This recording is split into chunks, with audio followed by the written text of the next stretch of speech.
The Adventures of Sherlock Holmes, by Sir Arthur Conan Doyle. Adventure 7. The Adventure of the Blue Carbuncle. I had called upon my friend Sherlock Holmes upon the second morning after Christmas, with the intention of wishing him the compliments of the season. He was lounging upon the sofa in a purple dressing-gown, a pipe-rack within his reach upon the right, and a pile of crumpled morning papers, evidently newly studied, near at hand. Beside the couch was a wooden chair, and on the angle of the back hung a very seedy and disreputable hard felt hat, much the worse for wear, and cracked in several places. A lens and a forceps lying upon the seat of the chair suggested that the hat had been suspended in this manner for the purpose of examination. "You are engaged," said I. "Perhaps I interrupt you." "Not at all. I am glad to have a friend with whom I can discuss my results. The matter is a perfectly trivial one." He jerked his thumb in the direction of the old hat. "But there are points in connection with it which are not entirely devoid of interest and even of instruction." I seated myself in his armchair and warmed my hands before his crackling fire, for a sharp frost had set in, and the windows were thick with the ice crystals. "I suppose," I remarked, "that, homely as it looks, this thing has some deadly story linked on to it, that it is the clue which will guide you in the solution of some mystery and the punishment of some crime." No crime," said Sherlock Holmes, laughing. "Only one of those whimsical little incidents which will happen when you have 4,000,000 human beings all jostling each other within the space of a few square miles. Amid the action and reaction of so dense a swarm of humanity, every possible combination of events may be expected to take place, and many a little problem will be presented which may be striking and bizarre without being criminal. We already had experience of such." "So much so," I remarked, "that of the last 6 cases which I have added to my notes, 3 have been entirely free of any legal crime." "Precisely. You allude to my attempt to recover the Irene Adler papers, to the singular case of Miss Mary Sutherland, and to the adventure of the man with the twisted lip. Well, I have no doubt that this small matter will fall into the same innocent category. You know Peterson, the commissionaire?" "Yes." "It is to him that this trophy belongs?" "It is his hat." No, he found it. Its owner is unknown. I beg that you will look upon it not as a battered billycock but as an intellectual problem. And first, as to how it came here. It arrived upon Christmas morning, in company with good fat goose, which is, I have no doubt, roasting at this moment in front of Peterson's fire. The facts are these. About 4 o'clock on Christmas morning, Peterson, who, as you know, is a very honest fellow, was returning from some small jollification, and was making his way homeward down Tottenham Court Road. In front of him he saw, in the gaslight, a tallish man, walking with a slight stagger, and carrying a white goose slung over his shoulder. As he reached the corner of Goodge Street, a row broke out between this stranger and a little knot of roughs.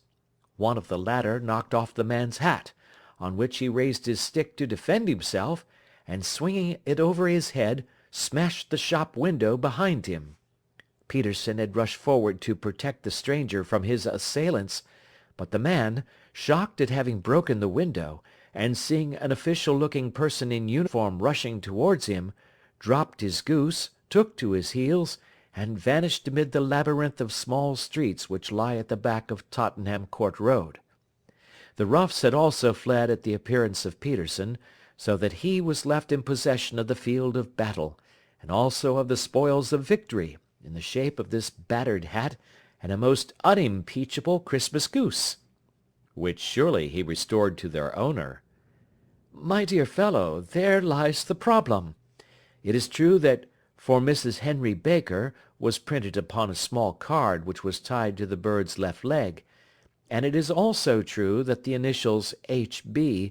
are legible upon the lining of his hat, but as there are some thousands of Bakers, and some hundreds of Henry Bakers in this city of ours, It is not easy to restore lost property to any one of them." "What, then, did Peterson do?" "He brought round both hat and goose to me on Christmas morning, knowing that even the smallest problems are of interest to me. The goose we retained until this morning, when there were signs that, in spite of the slight frost, it would be well that it should be eaten without unnecessary delay.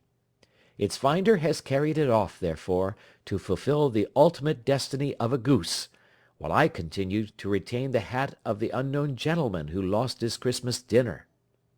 "Did he not advertise?" "No." "Then what clue could you have as to his identity?" "Only as much as we can deduce." "From his hat?" "Precisely." "But you are joking. What can you gather from this old battered felt?" "Here is my lens. You know my methods. What can you gather yourself as to the individuality of the man who has worn this article?" I took the tattered object in my hands and turned it over rather ruefully. It was a very ordinary black hat of the usual round shape, hard and much the worse for wear. The lining had been of red silk, but was a good deal discoloured. There was no maker's name, but, as Holmes had remarked, the initials H.B. were scrawled upon one side. It was pierced in the brim for a hat securer, but the elastic was missing. For the rest, it was cracked, exceedingly dusty, and spotted in several places, although there seemed to have been some attempt to hide the discoloured patches by smearing them with ink. "I can see nothing," said I, handing it back to my friend. "On the contrary, Watson, you can see everything. You fail, however, to reason from what you see. You are too timid in drawing your inferences." "Then pray tell me what it is that you can infer from this hat." He picked it up, and gazed at it in the peculiar introspective fashion which was characteristic of him. "It is perhaps less suggestive than it might have been," he remarked, "and yet there are a few inferences which are very distinct, and a few others which represent at least a strong balance of probability. That the man was highly intellectual is of course obvious upon the face of it, and also that he was fairly well to do within the last 3 years, although he has now fallen upon evil days.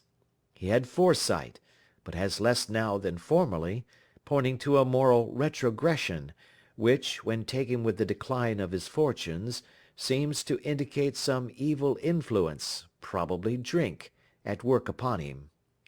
This may account also for the obvious fact that his wife has ceased to love him." "My dear Holmes!" "He has, however, retained some degree of self-respect," he continued, disregarding my remonstrance. "He is a man who leads a sedentary life, goes out little, is out of training entirely, is middle-aged, has grizzled hair which he has had cut within the last few days, and which he anoints with lime cream. These are the more patent facts which are to be deduced from this hat. Also, by the way, that it is extremely improbable that he has gas laid on in his house." "You are certainly joking, Holmes." "Not in the least. Is it possible that even now, when I give you these results, you are unable to see how they are attained?"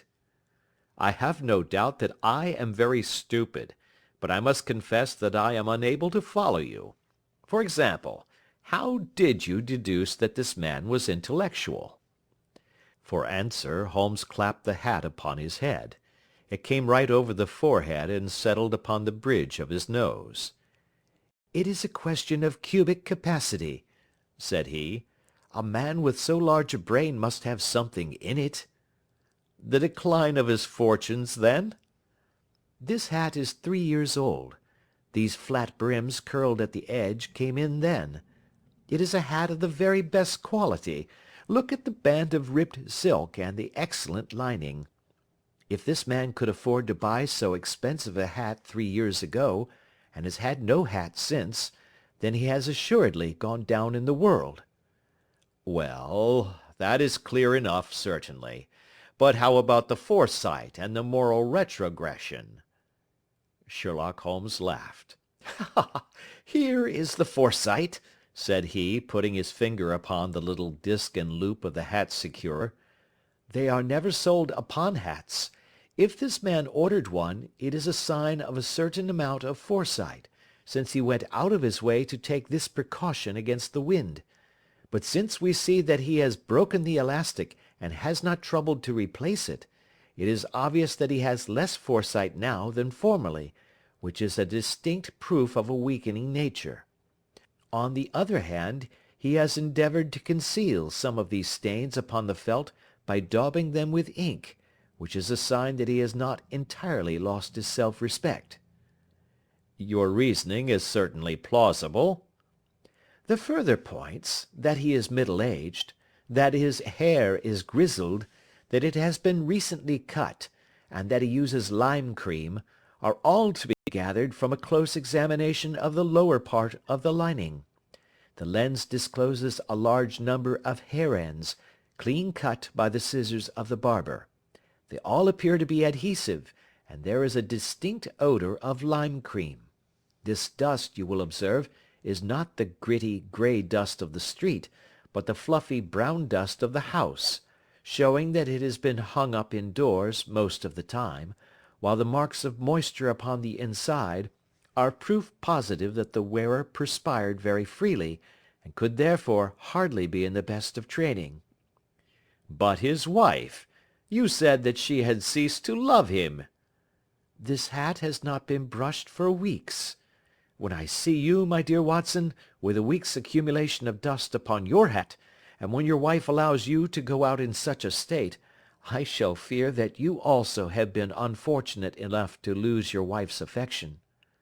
"But he might be a bachelor." "Nay, he was bringing home the goose as a peace offering to his wife. Remember the card upon the bird's leg." "You have an answer to everything. But how on earth do you deduce that the gas is not laid on in his house?" "One tallow stain, or even two, might come by chance, but when I see no less than 5, I think that there can be little doubt that the individual must be brought into frequent contact with burning tallow. Walks upstairs at night probably, with his hat in one hand and a guttering candle in the other. Anyhow, he never got tallow stains from a gas jet. Are you satisfied?" "Well, it is very ingenious," said I, laughing. "But since, as you said just now, there has been no crime committed, and no harm done save the loss of a goose, all this seems to be rather a waste of energy." Sherlock Holmes had opened his mouth to reply, when the door flew open, and Peterson, the commissionaire, rushed into the apartment with flushed cheeks and the face of a man who is dazed with astonishment. "The goose, Mr. Holmes, the goose, sir," he gasped. "Eh? What of it, then? Has it returned to life and flapped off through the kitchen window?" Holmes twisted himself round upon the sofa to get a fairer view of the man's excited face. "See here, sir, see what my wife found in its crop." He held out his hand, and displayed upon the centre of the palm a brilliantly scintillating blue stone, rather smaller than a bean in size, but of such purity and radiance that it twinkled like an electric point in the dark hollow of his hand. Sherlock Holmes sat up with a whistle. "By Jove, Peterson," said he, "this is a treasure trove indeed. I suppose you know what you have got?" "A diamond, sir. A precious stone. It cuts into glass as though it were putty." "It's more than a precious stone. It is the precious stone." "Not the Countess of Morcar's blue carbuncle!" I ejaculated. "Precisely so.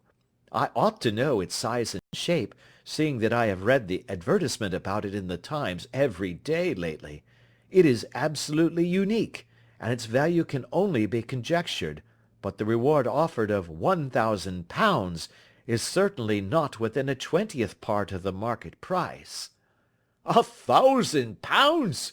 Great Lord of mercy!" The commissionaire plumped down into a chair, and stared from one to the other of us.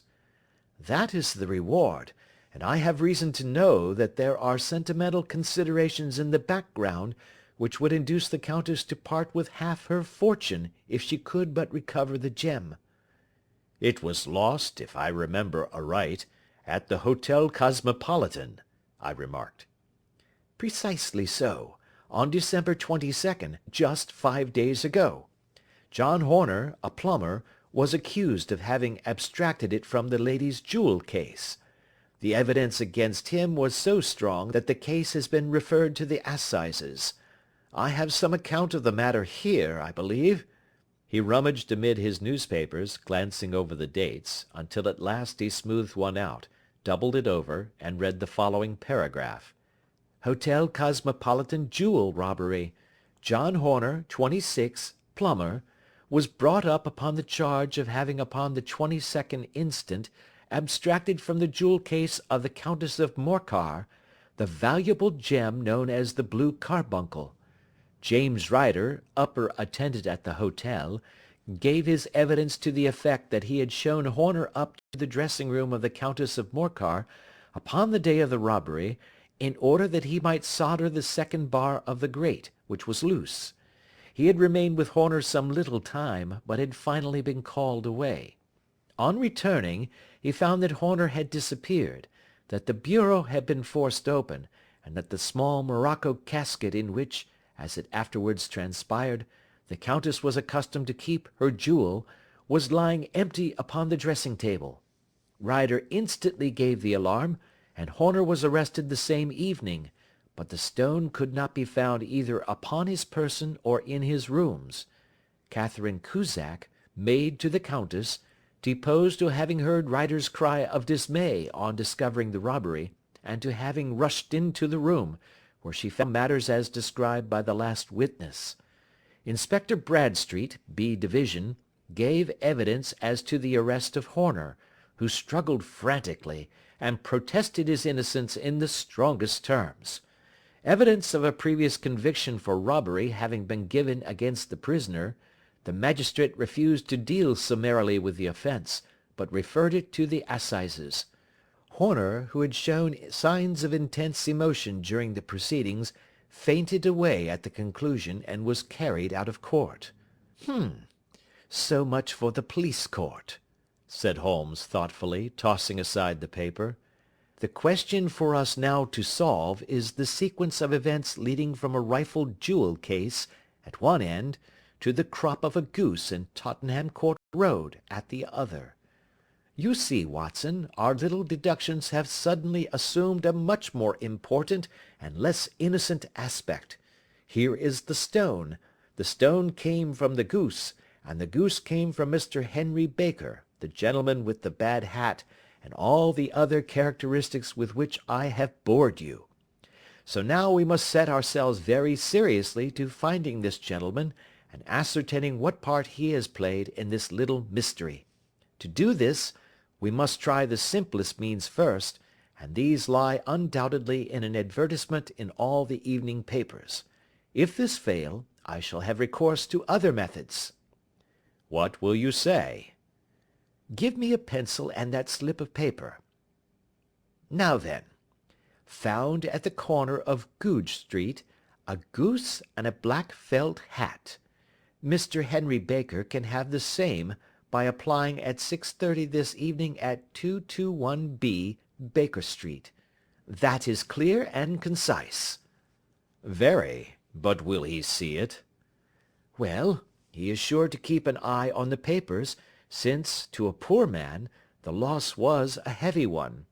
He was clearly so scared by his mischance in breaking the window, and by the approach of Peterson, that he thought of nothing but flight. But since then he must have bitterly regretted the impulse which caused him to drop his bird. Then again, the introduction of his name will cause him to see it, for everyone who knows him will direct his attention to it. Here you are, Peterson. Run down to the advertising agency and have this put in the evening papers." "In which, sir?" "Oh, in the Globe, Star, Pall Mall, St. James's, Evening News, Standard, Echo, and any others that occur to you." "Very well, sir. And this stone?" "Ah, yes. I shall keep the stone. Thank you. And I say, Peterson, just buy a goose on your way back and leave it here with me, for we must have one to give to this gentleman in place of the one which your family is now devouring." When the commissionaire had gone, Holmes took up the stone and held it against the light. "It's a bonny thing," said he. "Just see how it glints and sparkles. Of course it is the nucleus and focus of crime. Every good stone is. They are the devil's pet baits. In the larger and older jewels, every facet may stand for a bloody deed. This stone is not yet 20 years old. It was found in the banks of the Amoy River in southern China, and is remarkable in having every characteristic of the carbuncle, save that it is blue in shade instead of ruby red. In spite of its youth, it has already a sinister history. There have been 2 murders, a vitriol throwing, a suicide, and several robberies brought about for the sake of this 40-grain weight of crystallized charcoal. Who would think that so pretty a toy would be a purveyor to the gallows and the prison? I'll lock it up in my strong box now and drop a line to the Countess to say that we have it." "Do you think that this man Horner is innocent?" "I cannot tell." "Well, then, do you imagine that this other one, Henry Baker, had anything to do with the matter?" "It is, I think, much more likely that Henry Baker is an absolutely innocent man, who had no idea that the bird which he was carrying was of considerably more value than if it were made of solid gold. That, however, I shall determine by a very simple test, if we have an answer to our advertisement." "And you can do nothing until then?" "Nothing." "In that case I shall continue my professional round. But I shall come back in the evening at the hour you have mentioned, for I should like to see the solution of so tangled a business." "Very glad to see you. I dine at 7. There is a woodcock, I believe. By the way, in view of recent occurrences, perhaps I ought to ask Mrs. Hudson to examine its crop." I had been delayed at a case, and it was a little after 6:30 when I found myself in Baker Street once more. As I approached the house I saw a tall man in a Scotch bonnet, with a coat which was buttoned up to its chin, waiting outside in the bright semicircle which was thrown from the fanlight. Just as I arrived the door was opened, and we were shown up together to Holmes's room. "Mr. Henry Baker, I believe," said he, rising from his armchair and greeting his visitor with the easy air of geniality which he could so readily assume. "Pray take this chair by the fire, Mr. Baker. It is a cold night, and I observe that your circulation is more adapted for summer than for winter. Ah, Watson, you have just come at the right time. Is that your hat, Mr. Baker?" "Yes, sir, that is undoubtedly my hat." He was a large man, with rounded shoulders, a massive head, and a broad, intelligent face, sloping down to a pointed beard of grizzled brown. A touch of red in nose and cheeks, with a slight tremor of his extended hand, recalled Holmes's surmise as to his habits. His rusty black frock coat was buttoned right up in front, with the collar turned up, and his lank wrists protruded from his sleeves without a sign of cuff or shirt. He spoke in a slow staccato fashion, choosing his words with care, and gave the impression generally of a man of learning and letters, who had had ill usage at the hands of fortune. "We have retained these things for some days," said Holmes, "because we expected to see an advertisement from you giving your address. I am at a loss to know why you did not advertise." Our visitor gave a rather shamefaced laugh. "Shillings have not been so plentiful with me as they once were," he remarked. "I had no doubt that the gang of roughs who assaulted me had carried off both my hat and the bird. I did not care to spend more money in a hopeless attempt at recovering them." "Very naturally. By the way, about the bird, we were compelled to eat it." "To eat it?" Our visitor half rose from his chair in his excitement. Yes, it would have been of no use to anyone had we not done so. But I presume that this other goose upon the sideboard, which is about the same weight and perfectly fresh, will answer your purpose equally well? Oh, certainly, certainly, answered Mr. Baker with a sigh of relief. Of course, we still have the feathers, legs, crop, and so on of your own bird, so if you wish—" The man burst into a hearty laugh. "They might be useful to me as relics of my adventure," said he, "but beyond that I can hardly see what use the disjecta membra of my late acquaintance are going to be to me. No, sir, I think that, with your permission, I will confine my attentions to the excellent bird which I perceive upon the sideboard." Sherlock Holmes glanced sharply across at me with a slight shrug of his shoulders. "There is your hat, then, and there your bird," said he. "By the way, would it bore you to tell me where you got the other one from? I am somewhat of a fowl fancier, and I have seldom seen a better grown goose." "Certainly, sir," said Baker, who had risen and tucked his newly gained property under his arm. "There are a few of us who frequent the Alpha Inn, near the museum. We are to be found in the museum itself during the day, you understand. This year our good host, Windigate by name, instituted a goose club, by which, on consideration of some few pence every week, we were each to receive a bird at Christmas. My pence were duly paid, and the rest is familiar to you. I am much indebted to you, sir, for a Scotch bonnet is fitted neither to my years nor my gravity." With a comical pomposity of manner, he bowed solemnly to both of us, and strode off upon his way. "So much for Mr. Henry Baker," said Holmes, when he had closed the door behind him.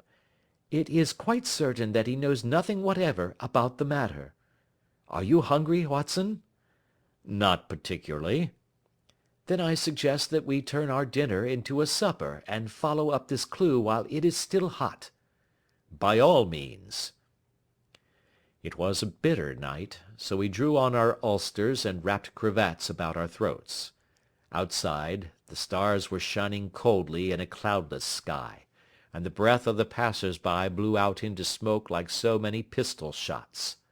Our footfalls rang out crisply and loudly as we swung out through the Doctor's Quarter, Wimpole Street, Harley Street, and so through Wigmore Street into Oxford Street. In a quarter of an hour we were in Bloomsbury at the Alpha Inn, which is a small public house at the corner of one of the streets which runs down into Holborn. Holmes pushed open the door of the private bar, and ordered 2 glasses of beer from the ruddy-faced, white-aproned landlord. "Your beer should be excellent, if it is as good as your geese," said he. "My geese!" The man seemed surprised. "Yes, I was speaking only half an hour ago to Mr. Henry Baker, who was a member of your goose club." "Ah, yes, I see. But you see, sir, them's not our geese." "Indeed. Whose then?" "Well, I got the 2 dozen from a salesman in Covent Garden." "Indeed. I know some of them. Which was it?" "Breckenridge is his name." "Ah, I don't know him. Well, here's your good health, landlord, and prosperity to your house. Good night. Now for Mr. Breckenridge," he continued, buttoning up his coat as we came out into the frosty air. "Remember, Watson, that though we have so homely a thing as a goose at one end of this chain, we have at the other a man who will certainly get 7 years penal servitude unless we can establish his innocence. It is possible that our inquiry may but confirm his guilt, but in any case, we have a line of investigation which has been missed by the police, and which a singular chance has placed in our hands. Let us follow it out to the bitter end. Faces to the south, then, and quick march." We passed across Holborn, down Endell Street, and so through a zigzag of slums to Covent Garden Market. One of the largest stalls bore the name of Breckenridge upon it, and the proprietor, a horsey-looking man, with a sharp face and trim side whiskers, was helping a boy to put up the shutters. "Good evening. It's a cold night," said Holmes. The salesman nodded, and shot a questioning glance at my companion. "Sold out of geese, I see," continued Holmes, pointing at the bare slabs of marble.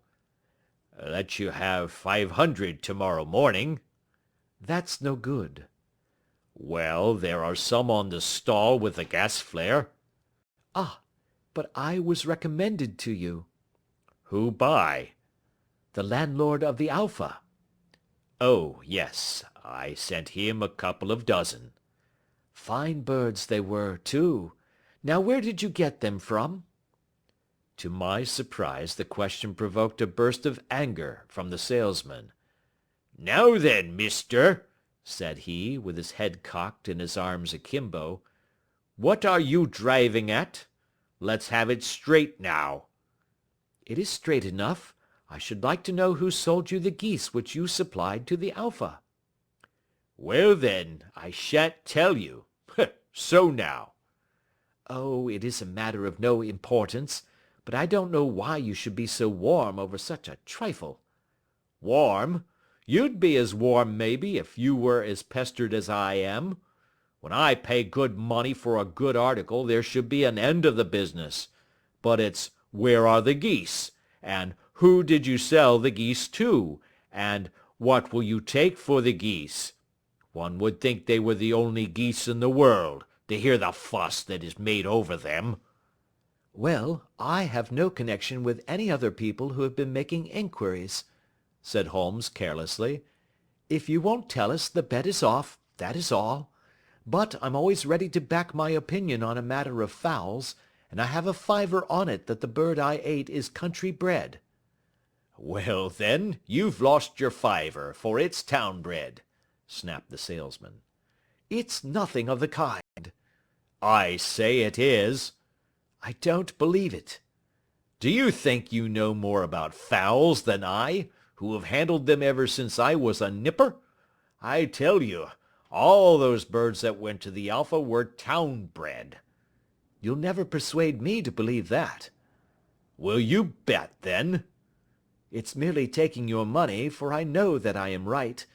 But I'll have a sovereign on with you just to teach you not to be obstinate." The salesman chuckled grimly. "Bring me the books, Bill," said he.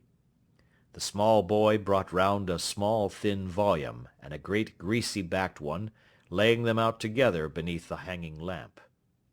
"Now then, Mr. Cocksure," said the salesman, "I thought that I was out of geese. But before I finish you'll find that there is still one left in my shop. You see this little book?" "Well?"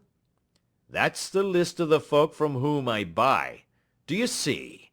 Well, then, here on this page are the country folk, and the numbers after their names are where their accounts are in the big ledger. Now then, you see this other page in red ink? Well, that is a list of my town suppliers. Now, look at that third name. Just read it out to me." "Mrs. Oakshott, 117 Brixton Road, 249, read Holmes. "Quite so. Now turn that up in the ledger." Holmes turned to the page indicated. "Here you are. Mrs. Oakshott, 117 Brixton Road, egg and poultry supplier." "Now then, what's the last entry?" "December 22nd, 24 geese at 7 shillings 6 pence." "Quite so. There you are. And underneath?" "Sold to Mr. Windicate of the Alpha at 12 shillings." "What have you to say now?" Sherlock Holmes looked deeply chagrined. He drew a sovereign from his pocket and threw it down upon the slab, turning away with the air of a man whose disgust is too deep for words. A few yards off he stopped under a lamp-post, and laughed in the hearty, noiseless fashion which was peculiar to him. when you see a man with whiskers of that cut, and the pink 'un protruding out of his pocket, you can always draw him by a bet," said he. "I dare say that if I had put £100 down in front of him, that man would not have given me such complete information as was drawn from him by the idea that he was doing me on a wager. Well, Watson, we are, I fancy, nearing the end of our quest, and the only point which remains to be determined is whether we should go on to this Mrs. Oakshott tonight, or whether we should reserve it for tomorrow. It is clear from what that surly fellow said that there are others beside ourselves who are anxious about the matter, and I should—" His remarks were suddenly cut short by a loud hubbub which broke out from the stall which we had just left. Turning round, we saw a little rat-faced fellow standing in the centre of the circle of yellow light which was thrown by the swinging lamp, while Breckenridge, the salesman, framed in the door of his stall, was shaking his fists fiercely at the cringing figure. "I've had enough of you and your geese," he shouted. "I wish you were all at the devil together. If you come pestering me any more with your silly talk, I'll set the dog at you. You bring Mrs. Oakshott here, and I'll answer her. But what have you to do with it? Did I buy the geese off you?" "No, but one of them was mine all the same," whined the little man. "Well, then, ask Mrs. Oakshott for it." "She told me to ask you." "Well, you can ask the King of Prussia for all I care. I've had enough of it. Get out of this." He rushed fiercely forward, and the inquirer flitted away into the darkness. "Ha! This may save us a visit to Brixton Road," whispered Holmes. "Come with me, and we will see what is to be made of this fellow." Striding through the scattered knots of people who lounged round the flaring stalls, my companion speedily overtook the little man, and touched him upon the shoulder. He sprang round, and I could see in the gaslight that every vestige of colour had been driven from his face. "Who are you, then? What do you want?" he asked in a quavering voice. "You will excuse me," said Holmes blandly, "but I could not help overhearing the questions which you put to the salesman just now. I think that I could be of assistance to you." "You? Who are you? How could you know anything of the matter?" "My name is Sherlock Holmes. It is my business to know what other people don't know." "But you can know nothing of this." "Excuse me, I know everything of it. You are endeavouring to trace some geese which were sold by Mrs. Oakshott, of Brixton Road, to a salesman named Breckenridge, by him in turn to Mr. Windigate, of the Alpha, and by him to his club, of which Mr. Henry Baker is a member." "Oh, sir, you are the very man which I have longed to meet," cried the little fellow with outstretched hands and quivering fingers. "I can hardly explain to you how interested I am in this matter." Sherlock Holmes hailed a four-wheeler which was passing. "In that case we had better discuss it in a cosy room rather than in this wind-swept market-place," said he. "But pray tell me, before we go farther, who it is that I have the pleasure of assisting." The man hesitated for an instant. "My name is John Robinson," he answered with a sidelong glance. "No, no, the real name," said Holmes sweetly. "It is always awkward doing business with an alias." A flush sprang to the white cheeks of the stranger. "Well, then," said he, "my real name is James Ryder." "Precisely so. Head attendant at the Hotel Cosmopolitan. Pray step into the cab, and I shall soon be able to tell you everything which you would wish to know." The little man stood glancing from one to the other of us with half-frightened, half-hopeful eyes, as one who is not sure whether he is on the verge of a windfall or of a catastrophe. Then he stepped into the cab, and in half an hour we were back in the sitting-room at Baker Street.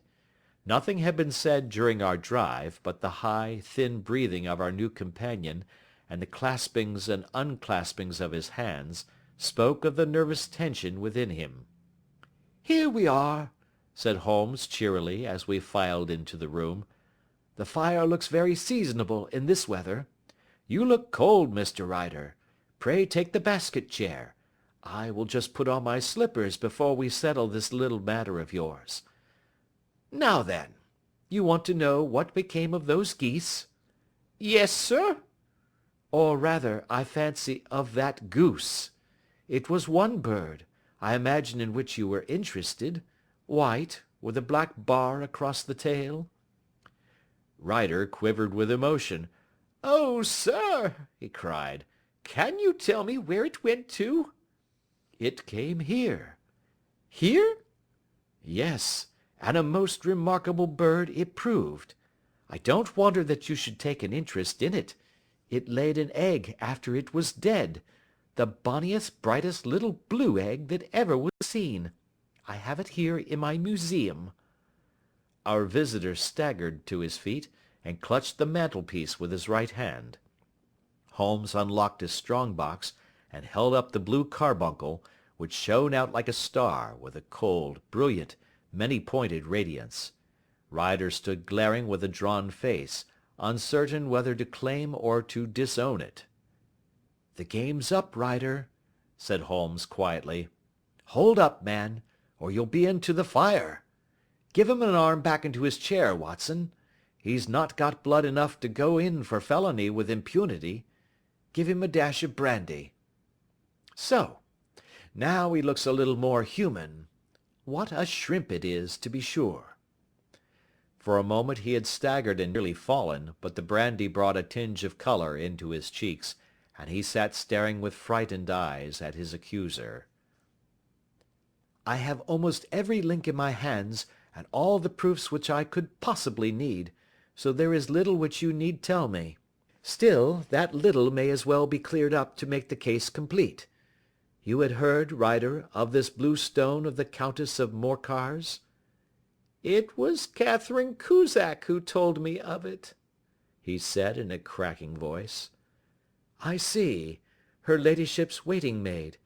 Well, the temptation of sudden wealth so easily acquired was too much for you, as it has been for better men before you, but you were not very scrupulous in the means you used. It seems to me, Ryder, that there is the making of a very pretty villain in you. You knew that this man Horner, the plumber, had been concerned in some such matter before, and that suspicion would rest the more readily upon him. What did you do then? You made some small job in my lady's room, you and your confederate Cusack, and you managed that he should be the man sent for. Then, when he had left, you rifled the jewel case, raised the alarm, and had this unfortunate man arrested. You then—" Ryder threw himself down suddenly upon the rug and clutched at my companion's knees. "For God's sake, have mercy!" he shrieked. "Think of my father, of my mother. It would break their hearts. I never went wrong before. I never will again. I swear it. I'll swear it on a Bible. Oh, don't bring it into court. For Christ's sake, don't." "Get back into your chair," said Holmes sternly.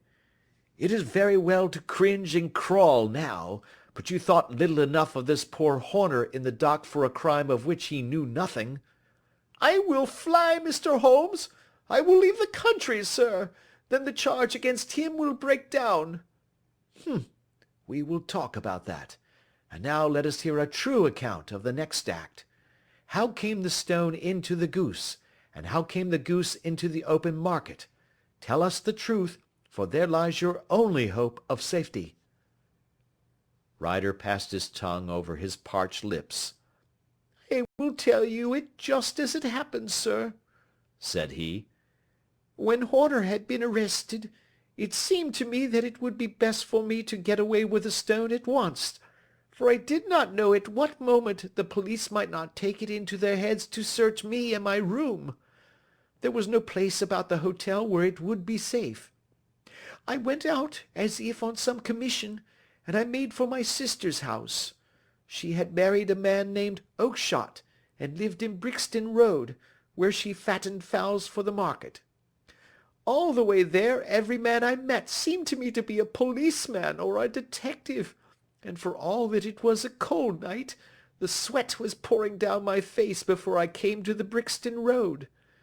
My sister asked me what was the matter, and why I was so pale, but I told her that I had been upset by the jewel robbery at the hotel. Then I went into the backyard and smoked a pipe and wondered what it would be best to do. I had a friend once called Maudsley, who went to the bad, and has just been serving his time in Pentonville. One day he had met me, and fell into talk about the ways of thieves, and how they could get rid of what they stole. I knew that he would be true to me, for I knew one or two things about him, so I made up my mind to go right on to Kilburn, where he lived, and take him into my confidence. He would show me how to turn the stone into money, but how to get to him in safety. I thought of the agonies I had gone through in coming from the hotel. I might at any moment be seized and searched, and there would be the stone in my waistcoat pocket. I was leaning against the wall at the time, and looking at the geese which were waddling about round my feet, and suddenly an idea came into my head which showed me how I could beat the best detective that ever lived. My sister had told me some weeks before that I might have the pick of her geese for a Christmas present, and I knew that she was always as good as her word. I would take my goose now, and in it I would carry my stone to Kilburn. There was a little shed in the yard, and behind this I drove one of the birds, a fine big one, white, with a barred tail. I caught it, and prying its bill open, I thrust the stone down its throat as far as my finger could reach. The bird gave a gulp, and I felt the stone pass along its gullet and down into its crop. But the creature flapped and struggled, and out came my sister to know what was the matter. As I turned to speak to her, the brute broke loose and fluttered off among the others. "Whatever were you doing with that bird, Jim?" says she. "Well," says I, "you said you'd give me one for Christmas, and I was feeling which was the fattest." "Oh," says she, "we've set yours aside for you. Jem's bird, we call it. It's the big white one over yonder. There's 26 of them, which makes one for you, and one for us, and 2 dozen for the market." "Thank you, Maggie," says I, "but if it is all the same to you, I'd rather have that one I was handling just now." "The other is a good 3 pound heavier," said she, "and we fattened it expressly for you." "Never mind, I'll have the other, and I'll take it now," said I. "Oh, just as you like," said she, a little huffed. "Which is it you want, then?" "That white one with the barred tail, right in the middle of the flock." "Oh, very well, kill it and take it with you."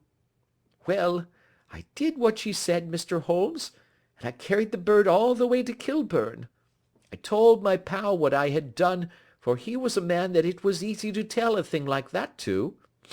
He laughed until he choked, and we got a knife and opened the goose. My heart turned to water, for there was no sign of the stone, and I knew that some terrible mistake had occurred. I left the bird, rushed back to my sister's, and hurried into the backyard. There was not a bird to be seen there. "Where are they all, Maggie?" I cried. "Gone to the dealers, Jem." "Which dealers?" "Breckenridge, of Covent Garden." "But was there another with a barred tail?" I asked. "The same as the one I chose?" "Yes, Jem, there were 2 barred-tailed ones, and I never could tell them apart." Well, then, of course I saw it all, and I ran off as hard as my feet would carry me to this man Breckenridge, but he had sold the lot at once, and not one word would he tell me as to where they had gone. You heard him yourselves to-night. Well, he has always answered me like that. My sister thinks that I am going mad. Sometimes I think that I am myself. And now I am myself a branded thief, without ever having touched the wealth for which I sold my character. God help me! God help me!" He burst into convulsive sobbing, with his face buried in his hands. There was a long silence, broken only by his heavy breathing and by the measured tapping of Sherlock Holmes's finger-tips upon the edge of the table. Then my friend rose and threw open the door. "Get out," said he. "What, sir? Oh, heaven bless you!" "No more words. Get out." And no more words were needed. There was a rush, a clatter upon the stairs, the bang of a door, and the crisp rattle of running footfalls from the street.